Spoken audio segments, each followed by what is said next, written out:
प्रश्न, एक कुर्सी को ₹720 में बेचने से दुकानदार को 25% हानि होती है।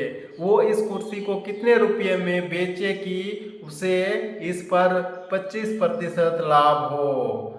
चलिए इसको बनाते हैं बहुत ही आसान तरीका से। सबसे पहले हम क्रय मूल्य निकालते हैं, यानी कि सीपी, कॉस्ट प्राइस। ठीक है, कॉस्ट प्राइस निकालेंगे इसे।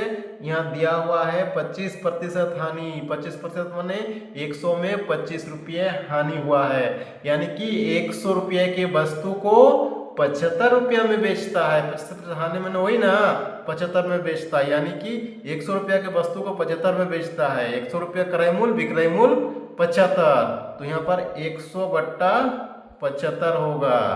क्यों होगा?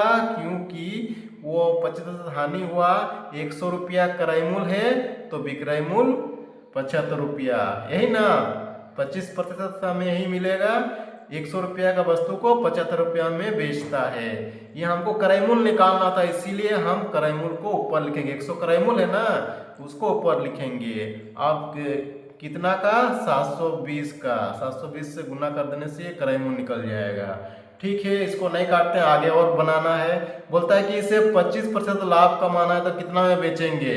25% लाभ कमाने की उसका सेलिंग प्राइस ही ना कि विक्रय मूल्य कितना हो जाएगा। ये तो क्रय मूल्य हो गया, इसको रहने दीजिए। 100 बटा 75 गुना 720।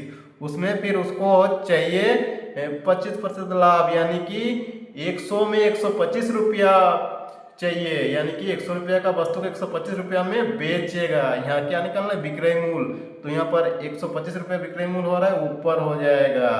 100 का वस्तु को 125 रुपये में बेचेगा, क्योंकि विक्रय मूल्य निकालना है, इसलिए विक्रय मूल्य को ऊपर लिखेंगे। ठीक है, अब इसको काटेंगे, 100 कट जाएगा आसानी से। अब क्या करेंगे? इसको 25 से काटेंगे। 25 या 75, 25 पचे 125, 3 से कट जाएगा ये।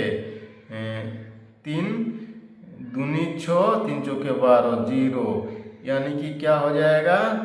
240 गुना 5, 24 5 से 120, 1200 रुपये में विक्रय मूल्य हो जाएगा, सेलिंग प्राइस।